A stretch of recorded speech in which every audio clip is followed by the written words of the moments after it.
Tengan todos muy buenas. En esta ocasión les hablaré acerca del decreto número 27/2010 que habla respecto a la ley sobre privación definitiva del dominio de bienes de origen ilícito. Este decreto hace énfasis en lo que es los bienes o lo que son los bienes de procedencia de forma ilícita, y por ello sabemos de que Honduras ha ratificado muchos tratados internacionales, por ejemplo, la Convención de las Naciones Unidas contra la Corrupción, que fue suscrita en Mérida, también la Convención de las Naciones Unidas contra el tráfico ilícito de estupefacientes o sustancias psicotrópicas, también el Convenio Centroamericano para la Prevención y Represión de los Delitos de lavado de dinero de activos. Estos delitos son vinculados también al crimen organizado. Sabemos que esto ha trascendido fronteras, no solamente en nuestro país, sino que a nivel internacional. Es por ello que los países se han organizado ante dicha situación y ha llevado a que las autoridades desarrollen un sistema de control global dirigido para evitar que esto suceda o para que a través de la adquisición de bienes de origen ilícito se logren organizar. En el marco de esta ley también se plasma lo que es el objetivo, y el artículo 2 establece que su objetivo es la localización, el aseguramiento, la recuperación de estos bienes o activos que tengan este tipo de procedencias. También la privación definitiva, que es el punto clave aquí de esto. Y también las ganancias que sean originadas por este tipo de ilícitos. El procedimiento especial que debe establecer esta ley, y además asegurar el efectivo cumplimiento de la aplicación o de su aplicación. Las facultades y actuación de las autoridades encargadas para el conocimiento y aplicación de esta ley. Es por ello que la aplicación de estas técnicas especiales de investigación, como la entrega vigilada, debe ser de forma muy eficiente. También se pueden hacer uso de operaciones encubiertas y otras que permita la ley. Por ejemplo, la interferencia de llamadas telefónicas, algún colaborador, alguna persona que quiera interferir o quiera infiltrarse en la operación. Esto lo puede hacer por medio de esta ley o otras leyes que sean conexas con esta. Dentro de las definiciones que enmarcan esta ley tenemos, por ejemplo, lo que es la sentencia, los bienes, la incautación, el decomiso o comiso, la entrega vigilada, las operaciones encubiertas, el informante, el análisis patrimonial, la actividad ilícita, el FESCO, UCLA y la UIF. Cada una de ellas son mencionadas en esta presente ley o en este presente decreto. Por ejemplo, la sentencia se refiere a aquellas resoluciones de carácter firme que emite el juez. Los bienes pueden ser, por ejemplo, todas aquellas cosas corporales, incorporales, tangibles, intangibles. Y la incautación es la privación de aquel bien que tiene un origen ilícito. Y la incautación también viene siendo como parecida a la incautación. Las operaciones encubiertas se refieren a aquellas personas que pueden infiltrarse en la operación, y por ejemplo un informante que puede infiltrarse y a la vez puede contribuir en dicha operación. La actividad ilícita se refiere a la procedencia o a la actividad que proceda o a la actividad que venga relacionada a un tipo de delito. Por ejemplo, el de la estafa, el del lavado de activos, el del narcotráfico. A eso se refiere lo que es la actividad ilícita. Entre otras, porque sabemos que los delitos nunca paran. El FESCO, que es la Fiscalía Especial contra el Crimen Organizado, y la Unidad de Información Financiera, que es la UIF. Entonces, para empezar con lo que es ya en una forma desarrollada este decreto, el artículo 4 de la presente ley establece lo que es el concepto de privación de dominio y dice que La privación de dominio es la privación definitiva del dominio sin contraprestación alguna que se hace a través del Estado con el fin de quitarle los bienes al que lo posee. Así de la forma más clara, eso es lo que es la incautación o la privación definitiva de dominio de bienes de origen ilícito. Pero también en su párrafo segundo establece que se debe de proteger, por así decirlo, lo que es aquellos terceros que sí participen y que tengan de buena fe bienes que son de procedencia lícita. Entonces, que esta ley además protege este tipo de actos. Para mencionar un poco sobre las características de esta ley, dice que el artículo 5 establece que es de orden público, autónomo e independiente de cualquier otra acción en los términos que establezca la ley. Por ejemplo, la acción de privación definitiva de dominio es de naturaleza jurisdiccional y además de carácter real, de contenido patrimonial y se gestiona como proceso especial siguiendo el trámite que establece la ley. La acción de privación definitiva de dominio recae sobre los bienes, productos, instrumentos o ganancias sin hacer distinción alguna acerca de quien ostente la posesión o la propiedad o de la titular de aquellos. Por ejemplo, en las noticias hemos escuchado casos de que incautan tal vivienda, incautan tal bien y incluso a veces escuchamos de que hacen mención de personas que son reconocidas en la política. Entonces, en base a esta ley es que lo hacen, o sea que no tienen que hacer ningún tipo de distinción. Uno de los principios claves de este decreto es el principio de licitud. ¿Qué significa? Que esta ley garantiza de que todo lo que se vaya a realizar sea de forma legal, bien sea la obtención de los bienes, que sean de forma lícita. Por ejemplo, si yo como ciudadana garantizo de que mis propiedades están de forma lícita, yo tengo el derecho a presentar las pruebas o los medios de prueba para que mis bienes no sean incautados. En base a ello, la ley me garantiza esa protección. También la ley se extiende únicamente a la forma de adquisición adscrita. O sea, esta ley se extiende únicamente a aquellos bienes que no tengo la forma yo de cómo comprobar cómo los obtuve. Por ejemplo, todo negocio o contrato que conlleve la adquisición o disposiciones de los bienes, productos o instrumentos o ganancias previstos en esta ley se consideran nulos.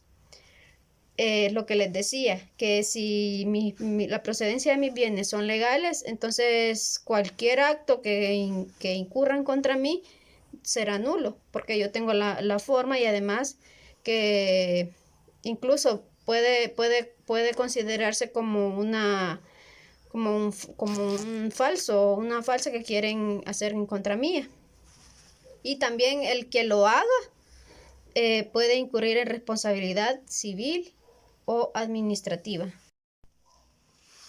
En base a la aplicabilidad de esta ley, se refiere a que esta ley sin distinción alguna se aplicará en las actividades ilícitas que originaron los bienes, productos, instrumentos o ganancias que se encuentran sometidas al proceso de investigación, procesos judiciales o hayan sido de materia de sentencia condenatoria penal.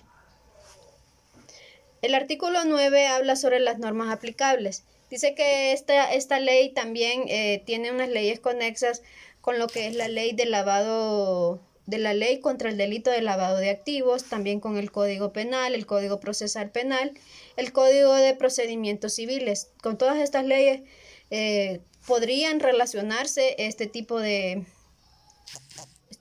actuaciones por parte de las autoridades competentes. En base a la aplicabilidad de esta ley, se refiere a que esta ley sin distinción alguna se aplicará en las actividades ilícitas que originaron los bienes, productos, instrumentos o ganancias que se encuentran sometidas al proceso de investigación, procesos judiciales o hayan sido de materia de sentencia condenatoria penal. El artículo 9 habla sobre las normas aplicables. Dice que esta ley también tiene unas leyes conexas con lo que es la ley de lavado, de la ley contra el delito de lavado de activos, también con el Código Penal, el Código Procesal Penal, el Código de Procedimientos Civiles. Con todas estas leyes podrían relacionarse este tipo de actuaciones por parte de las autoridades competentes. En el caso de la prelación, esto se refiere a la prioridad que tiene este tema en base al proceso o al órgano jurisdiccional que conozca sobre ello. Pero hay una excepción. Por ejemplo, en el caso de temas de la niñez o tema de una violencia doméstica, si esto es de urgencia que se resuelva, o si estos casos de violencia o un tema relacionado con la niñez, si es de suma urgencia, primero se va a resolver el caso de la niñez y la violencia doméstica, y posteriormente seguidamente se tendría que resolver este tipo de delitos para que así se siga lo que es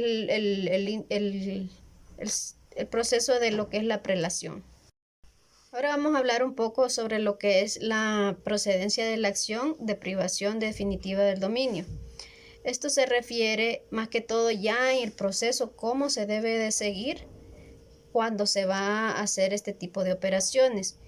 Y dice el artículo 11 que cuando se trate de bienes, productos o instrumentos, ganancias que no tengan causa justificada, económica, legal, de su procedencia u origen. Es decir, que si yo me he hecho acreedora a una casa, a un carro, a un avión, terrenos, propiedades por todos lados, pero yo no tengo forma de justificarlo, entonces ninguna fuente económica que me respalde, entonces esto es obvio que a mí me van a poder intervenir para poder investigar, me van a empezar las investigaciones y me van a aplicar lo que es esta ley. También cuando exista un incremento patrimonial sin justificación en cualquier tiempo, sin que pueda explicar su origen ilícito. Es lo que les decía, si yo de la noche a la mañana vengo y me compro un carro del año, y entonces toda la gente va a empezar a decir, esta persona no anda en nada bueno, o esta persona está lavando activos, o cosas así. Entonces, ahí procede esta ley. Otro de los puntos importantes es que también puede aplicarse o debe aplicarse para aquellos bienes que yo he obtenido, bien sea en el territorio nacional o en el territorio extranjero. O sea que procede. Por ejemplo, hay casos de que hay personas que lavan dinero en otros países y vienen a invertir aquí en nuestro país, pero la procedencia de los bienes o del dinero que se haga es producto del lavado de activos o es producto de algún ilícito, de narcotráfico o cosas así. Pero si operan aquí en nuestro país, la fuente de eso también se puede realizar mediante este procedimiento.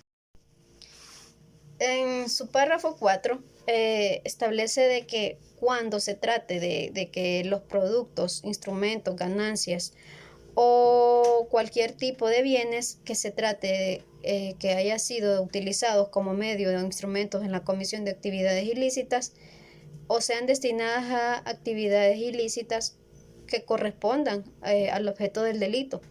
Quiere decir que si yo tengo un negocio que es procedencia de ello y voy incrementando mi patrimonio y así sucesivamente a raíz del primer negocio que yo tuve, que fue obtenida de forma ilícita, entonces y sigo obteniendo ganancias de ello, entonces y pongo otro negocio y así voy como una cadena, todo ello procede también.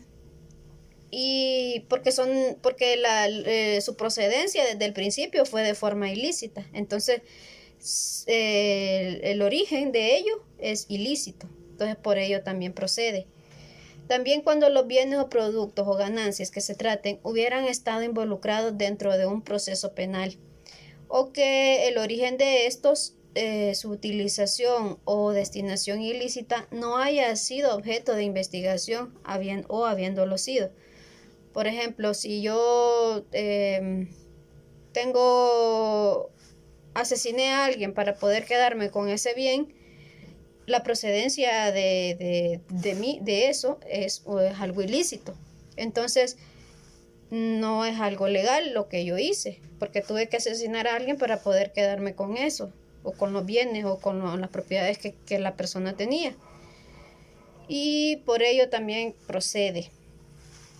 Cuando los derechos de que se trate recaigan sobre bienes de propiedad legal, pero que hayan sido utilizados destinados para ocultar o mezclar de bienes ilícitos. O sea que solo es como una fachada de que todo va bien, pero en realidad, o sea que la propiedad o que el bien sea de forma legal, pero que al final eso sea algo que no es legal, entonces al final o el núcleo de ello no es legal, entonces también procede. Y cuando en cualquier caso el afectado o el interesado no logre justificar el origen lícito del bien, producto, instrumento o ganancias que por el objeto de persecución. Esto también procede cuando se trate de, por ejemplo, de transferencias, tarjetas de débito, cheques de viajero u otros instrumentos que al momento de ingresar al país no sean declarados. Por ejemplo, si yo voy a los Estados Unidos y traigo $100,000 o $1,000,000 y no los declaro o no justifico de dónde obtuve esos bienes o ese dinero, entonces me van a poder investigar. Hemos escuchado en las noticias de que hay personas de que traen mucho dinero en posesión y los detienen en los aeropuertos. En muchas ocasiones hemos escuchado eso. Entonces, es por ello, porque la ley no permite de que, o si lo permite, tiene que justificarlo de dónde tuvo esos ingresos. Y debe de declararlos. Eso se hace en el Banco Central. Por eso hay un ingreso de declaración de divisas, que eso se debe de realizar. Las empresas también deben de realizarlo cuando reciban dinero en moneda extranjera. Se hace de forma mensual, anual o semestral también. Entonces, es por ello, porque la ley así se los exige.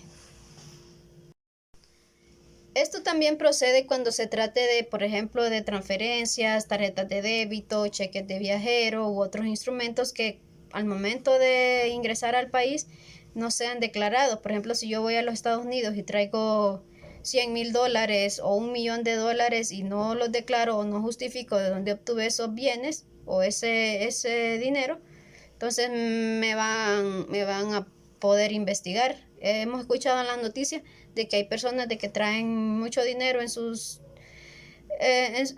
posesión y los detienen en los aeropuertos. En muchas ocasiones hemos escuchado eso. Entonces, es por ello, porque la ley no permite de que, o si lo permite, tiene que justificarlo de dónde tuvo esos ingresos.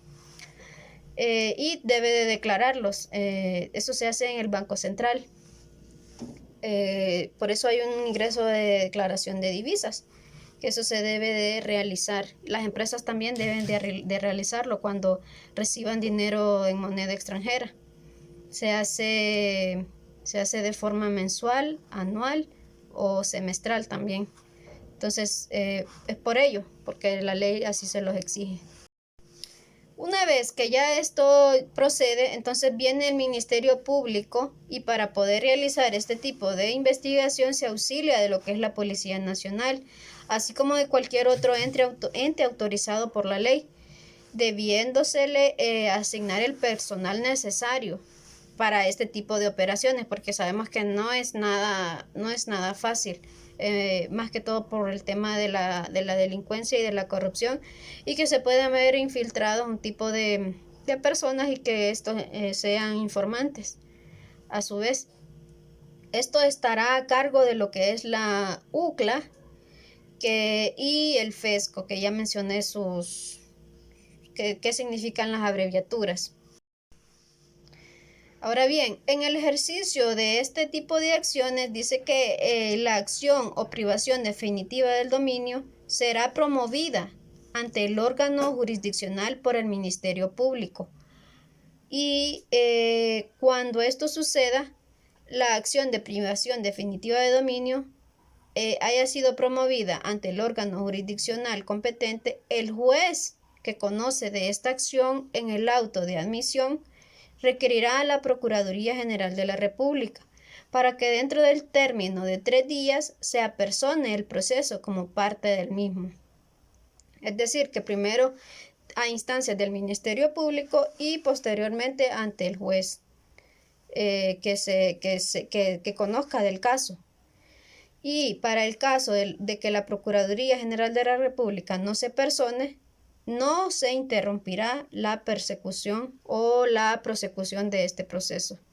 O sea que no es tan básica la asistencia de lo que es la Procuraduría, pero sí la del Ministerio Público y el juez que se apersone.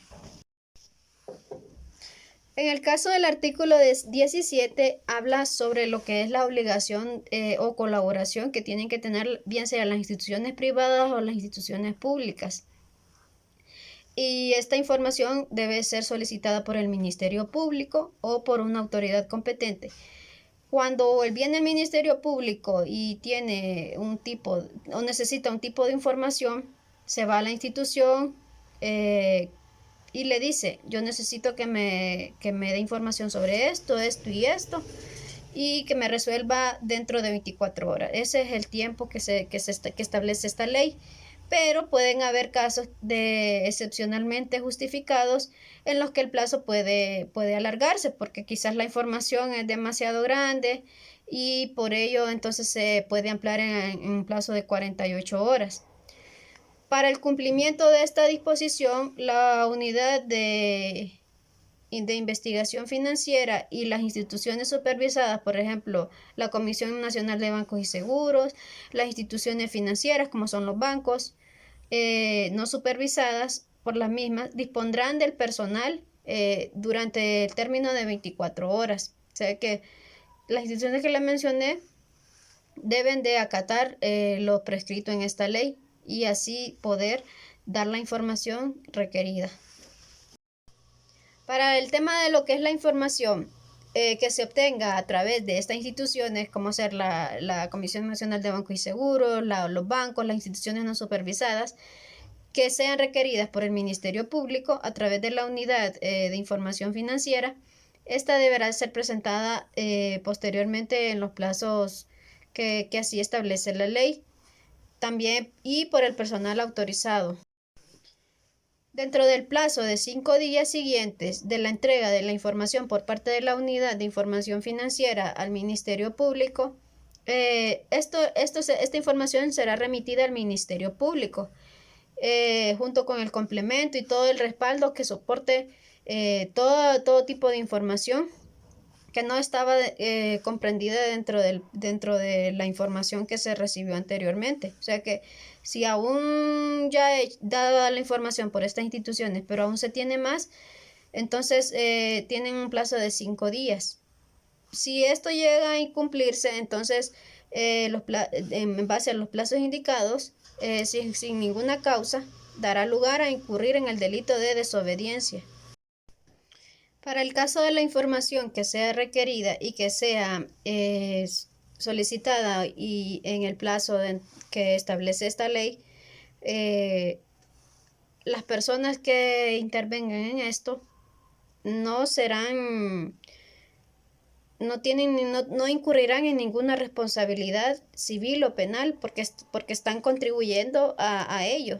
Caso contrario fuera si no lo hacen, tienen que incumplir en este tipo de responsabilidades. Además que tienen que salvaguardar los documentos de una forma muy confidencial para que para que terceros no conozcan sobre ello. Dentro de las técnicas que se pueden utilizar al momento de realizar este tipo de operaciones, por ejemplo, está lo que es el uso de técnicas para identificar y descubrir las actividades ilícitas, los bienes o productos, instrumentos o ganancias que difícilmente se obtendrían por otros medios o técnicas especiales. Por ejemplo, lo que les decía, lo que es la intervención en las llamadas telefónicas, o técnicas de investigación que la ley permita, como lo es la infiltración de alguna persona, pero con previa autorización. Para poder realizar este tipo de operaciones no es así nomás que se puede ir a investigar. Necesita la autorización del órgano jurisdiccional en resolución debidamente motivada. Excepcionalmente, el Ministerio Público puede autorizar en casos de extrema urgencia la entrega vigilada, por ejemplo, el agente encubierto, pero debe de informar dentro del término de 24 horas al órgano jurisdiccional, quien convalidará o anulará lo actuado. O sea que si alguien viene al Ministerio Público y le dice, anda, investigame esto, o métete en esta operación, tiene que reportarlo siempre al órgano jurisdiccional que dará fe de ello, o puede que diga que no. Entonces siempre debe de hacerlo el Ministerio Público previo a cualquier actividad que quieran realizar. En el caso de las medidas precautorias que se refiere el artículo número 32, las medidas precautorias, para empezar, son medidas cautelares o de aseguramiento, que consiste en la prohibición o suspensión del poder adquisitivo o de transferir, convertir, enajenar, gravar o trasladar bienes, productos, instrumentos o ganancias para que sean custodiados de una forma temporal, ya sea que se trate de dinero o depósitos en instituciones bancarias, por ejemplo, los títulos valores también, y de los rendimientos de los anteriores, o sea, de los que mencioné. Lo mismo que la orden de no pagarlos cuando fuera imposible su aprehensión física.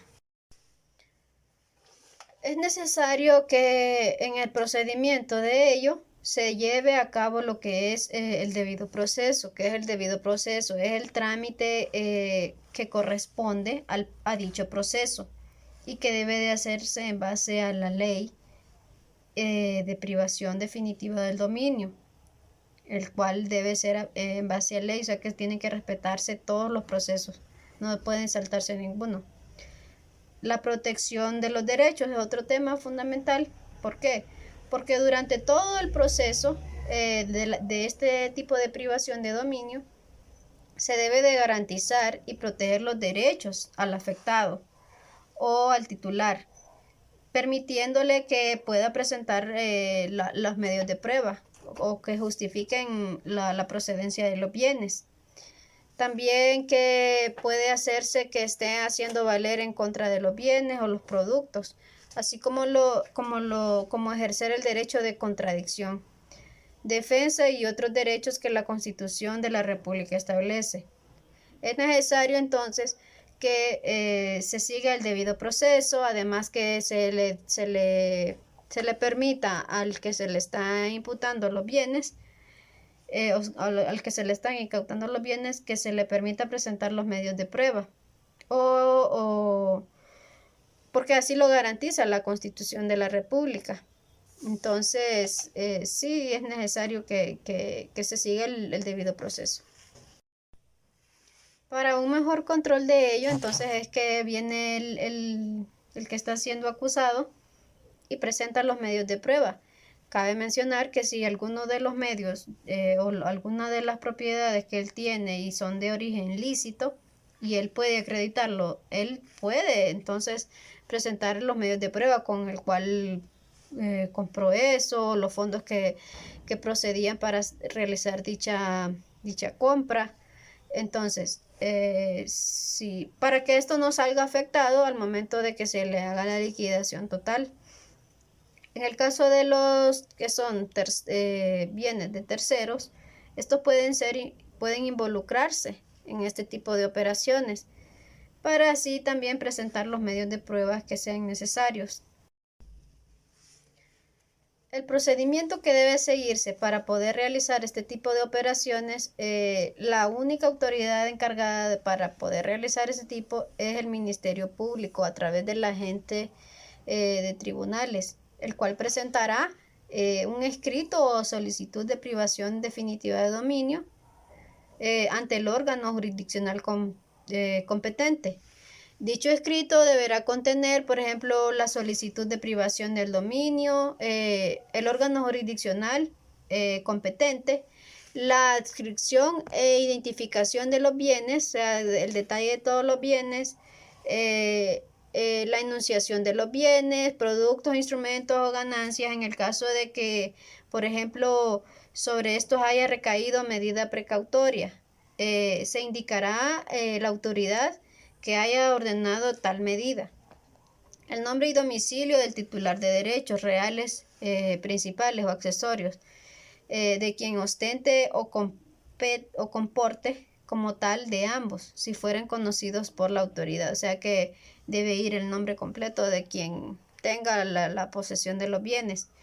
La relación de los hechos en que se funda la petición, o sea, del por qué se está haciendo dicha solicitud. Además, también, una vez presentada la solicitud por parte del Ministerio Público y se le entrega a lo que es el juez, el juez tiene que resolverlo dentro de 3 días hábiles mediante una resolución definitiva fundamentada, decir si la aprueba o no la aprueba. Y una vez que ésta, si carece, por ejemplo, de algún requisito, se concederá el plazo de 3 días para que venga el Ministerio Público y lo corrija. Pero no puede suspender, por ejemplo, interrumpir ni hacer cesar el procedimiento que el Ministerio Público ha iniciado. Por ejemplo, contra la resolución de admisión de la solicitud de privación definitiva del dominio, no procede recurso alguno, o sea que no se puede interponer ningún recurso, ni bien el recurso de reposición, ni el recurso de apelación, no procede ningún tipo de recursos. O sea que todo lo que el Ministerio Público solicite y el juez tiene que resolverlo. Una vez que viene el juez y admite dicha solicitud realizada por el Ministerio Público, en dicha resolución debe de exponer quiénes son los representantes o quienes figuran como titulares de los derechos reales o accesorios, y dentro del plazo de 10 días tendrá que notificar a las personas responsables para que se apersonen ante el juzgado y así puedan enterarse del proceso judicial que se ha iniciado sobre sus bienes, productos, instrumentos o ganancias. O sea que es muy importante la participación aquí de lo que es la comunicación efectiva, porque así se dan cuenta las personas que sus bienes van a ser producto de investigación.